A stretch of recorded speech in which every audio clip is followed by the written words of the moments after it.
प्रिय दर्शकों, नसीब में जो नहीं होता वह कभी नहीं मिलता। कौवे की ज्ञानवर्धक बातें। जय श्री कृष्णा।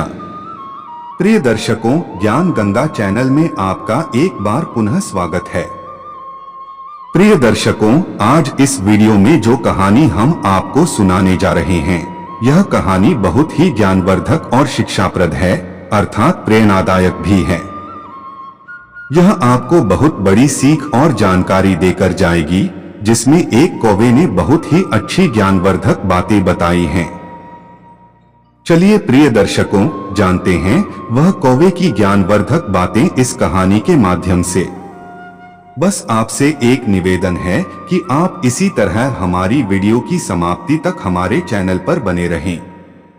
यदि आप हमारे चैनल पर नए मेहमान बनकर आए हैं और अभी तक चैनल सब्सक्राइब नहीं किया है, तो आपसे अनुरोध और विनती है कि हमारे इस चैनल को सब्सक्राइब जरूर कर लें और घंटी वाला बटन भी अवश्य दबा दें। आइए प्रिय दर्शकों, आपका कीमती समय बर्बाद न करते हुए अब सीधे कहानी पर पहुंचते हैं। एक समय की बात है, किसी जंगल में एक आम का वृक्ष था। उस पर आम के फल भी लगे हुए थे। एक आम का फल वृक्ष से थोड़ा नीचे की तरफ लटक रहा था। वहीं पर एक लोमड़ी आ जाती है। प्रिय दर्शकों, आम का पका हुआ फल देखकर लोमड़ी के मुंह में पानी आ गया। वह आम का फल खाने की इच्छा से उस फल को तोड़ने की कोशिश करने लगी।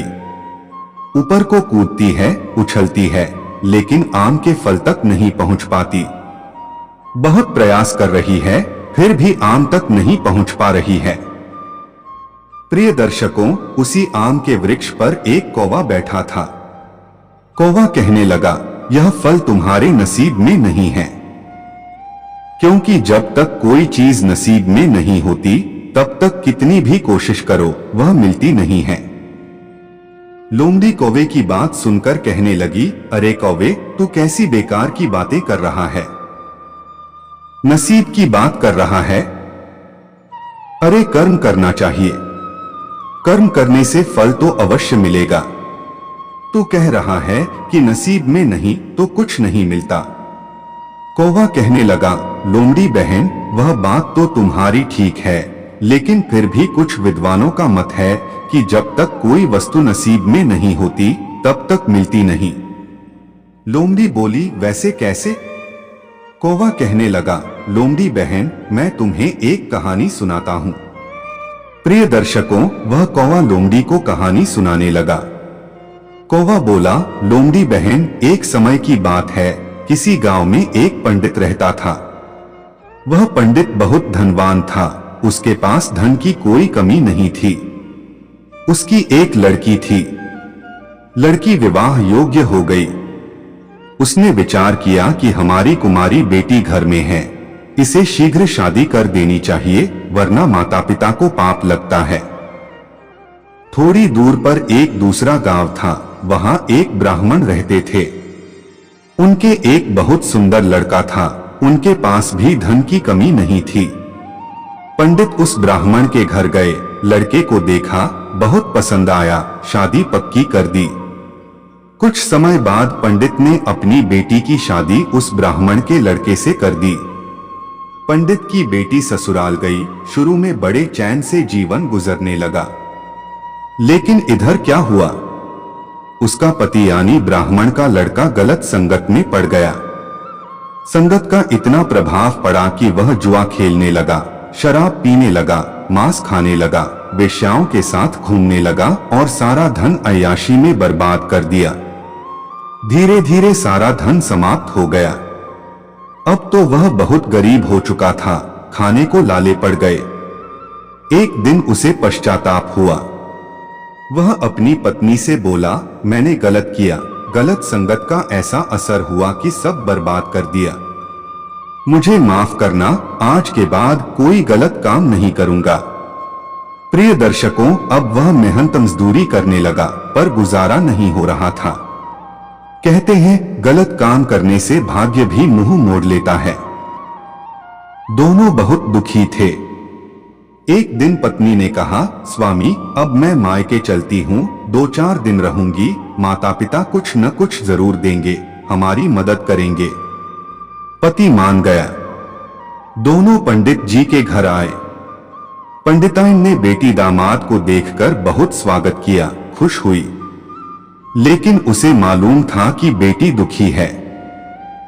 दूसरे दिन पंडिताइन ने पंडित जी से कहा, महाराज आपके पास भगवान की कृपा से किसी चीज की कमी नहीं, धन के भंडार भरे हैं। हमारी बेटी दुखी है, इसकी कुछ मदद कर दो। पंडित जी बोले, पंडिताइन तुम्हें मालूम नहीं, तुम्हारे दामाद ने गलत काम किए, सारा धन बर्बाद किया। उसके गलत कर्मों से उसका भाग्य मुंह मोड़ चुका है। अभी इसके नसीब में दुख ही लिखे हैं, इन्हें भुगतने दो। अभी मैं क्या मदद करूं? पंडिताइन ने बहुत अनुनय विनय की, पर पंडित जी नहीं माने। वे घर से चले गए। पंडिताइन को चैन नहीं था। बेटी दामाद भी कुछ मांगने की हिम्मत नहीं कर पा रहे थे। 4-5 दिन बीत गए। बेटी समझ गई कि यहाँ कुछ नहीं मिलने वाला। उसने पति से कहा, स्वामी अब अपने घर चलते हैं। अगर किस्मत में दुख लिखा है तो दुख ही भुगतेंगे। अंत में एक सुबह बेटी ने माँ से कहा, माँ अब हमें जाना है। पिताजी को बुलाया, आज्ञा मांगी। पंडित जी ने कहा, ठीक है बेटी जाओ। माँ तो माँ थी, उसे बेटी की चिंता थी। उसने कहा, रुको मैं तुम्हारे लिए कुछ खाने को बनाकर देती हूँ। उसने पूरी कचौड़ी बनाई, लड्डू बनाए और लड्डू में पंडित जी से छिपाकर सोने की मोहरें रख दी। बेटी को थाल में देकर बोली, जाकर घर पर खा लेना।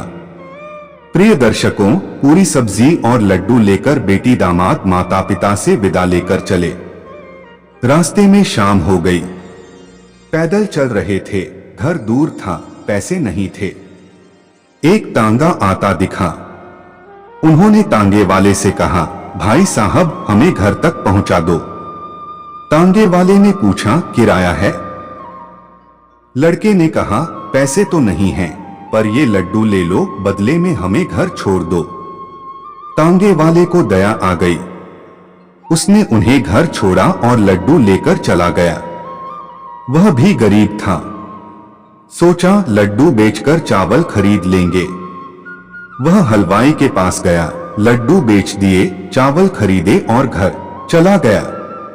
प्रिय दर्शकों, कुछ दिन बाद उसी क्षेत्र के एक गांव के मुखिया को हवन यज्ञ करवाना था। उन्होंने पंडित जी को बुलाया, पूजा का सारा सामान लिखवाया, लड्डू भी लिखे। मुखिया सामान लाए। यज्ञकथा के बाद प्रसाद के लड्डू पंडित जी को दे दिए। वे लड्डू उसी हलवाई के थे जिसे तांगे वाले ने बेचे थे। पंडित जी लड्डू घर लाए, पंडिताइन को दिए। पंडिताइन ने लड्डू खाए तो उसमें से सोने की मोहरें निकली। वह लड्डू पहचान गई और रोने लगी। पंडित जी ने पूछा, क्या हुआ? पंडिताइन बोली, महाराज आप बिल्कुल सही कहते थे। जब तक नसीब में नहीं होता तब तक कितनी भी कोशिश करो कुछ नहीं मिलता। ये वही लड्डू हैं जो मैंने बेटी को दिए थे, इन्हीं में मैंने सोने की मोहरें छिपाई थीं। पर वे मोहरें मेरे पास वापस आ गईं। सचमुच जब तक भाग्य साथ नहीं देता कुछ नहीं मिलता। प्रिय दर्शकों, पंडित जी बहुत प्रसन्न हुए। कुछ समय बाद जब उस दामाद का भाग्य जागा, नसीब खुला, तो अपने आप सारे रुके काम बनने लगे। घर में फिर से धन दौलत और खुशियां लौट आईं। तब कौवा लोमड़ी से बोला, लोमड़ी बहन देखा, जब तक नसीब में नहीं होता तब तक कितनी भी कूद कूद कर कोशिश करो, फल नहीं मिलता। यह आम तुम्हारे नसीब में नहीं है, इसलिए व्यर्थ में खुद को तकलीफ न दो। लोमड़ी कौवे की बात समझ गई और वहां से चली गई। प्रिय दर्शकों, इस कहानी से यही सीख मिलती है कि जब तक हमारा नसीब बंद रहता है, भाग्य साथ नहीं देता, तब तक कुछ नहीं होता। और जब भाग्य जागता है, नसीब खुलता है, तो रुके हुए काम अपने आप बनने लगते हैं। विद्वान कहते हैं कि अच्छे कर्मों से भाग्य बदलता है, यह बिल्कुल सत्य है। लेकिन अच्छे कर्म तभी हो पाते हैं जब भाग्य पहले से साथ दे रहा हो। जब नसीब ही साथ नहीं देगा तो अच्छे कर्म कैसे होंगे? प्रिय मित्रों, आपको हमारी यह कहानी कैसी लगी? कमेंट करके जरूर बताइएगा। ऐसी ही ज्ञानवर्धक कहानियां सुनने के लिए हमारे चैनल ज्ञान गंगा को सब्सक्राइब करें। धन्यवाद। जय श्री कृष्णा।